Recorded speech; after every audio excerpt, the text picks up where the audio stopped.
It's 1945 and the world has just emerged out of a huge global conflict in which a man with a mustache angered a bunch of countries, committed some war crimes, and died. Now, the UN has labelled Rwanda or Burundi as trust territory and says to the Belgians, make sure they become independent in a peaceful way and don't have any social issues that could result in tensions or violent conflicts in the future. Right.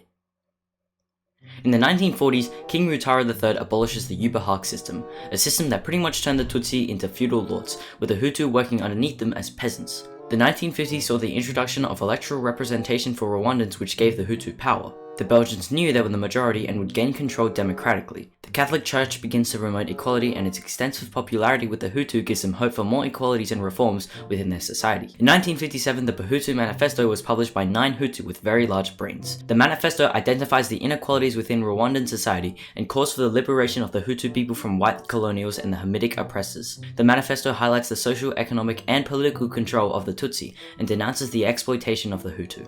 In the same year, the Party of the Hutu Emancipation Movement, or Parmehutu, is formed. The far-right political party was an important catalyst in the Hutu revolution. Essentially, it took the current social hierarchy and flipped it upside down. In 1959, the Tutsi formed the Unal Party, appealing for the independence of Rwanda or Burundi, basically wanting the removal of any power greater than the Tutsi. The party called for a hereditary Tutsi constitutional monarchy and was strongly supported by the current monarch of Rwanda, King Kigeli V. This enraged the Parmehutu party, who led a revolt resulting in ethnic conflicts and the toppling of King Kigeli V. Back in Europe, everyone was struggling with the amount of damage the angry man did, and the possibility of nuclear war between two superpowers, and so most countries just couldn't afford to run overseas colonies. The people started to think, hey, maybe this colonial racism thing ain't so great after all. And so anti-colonial resentment started to arise in Rwanda.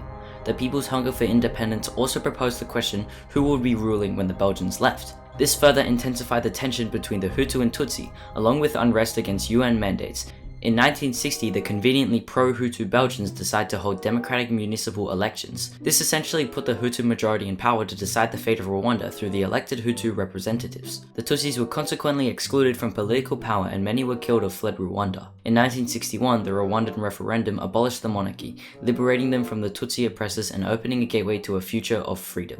In 1962, the Rwandans were given independence from Belgium. Rwanda-Urundi broke into the Republic of Rwanda and the Kingdom of Burundi, creating further divide between the two governments and ethnicities.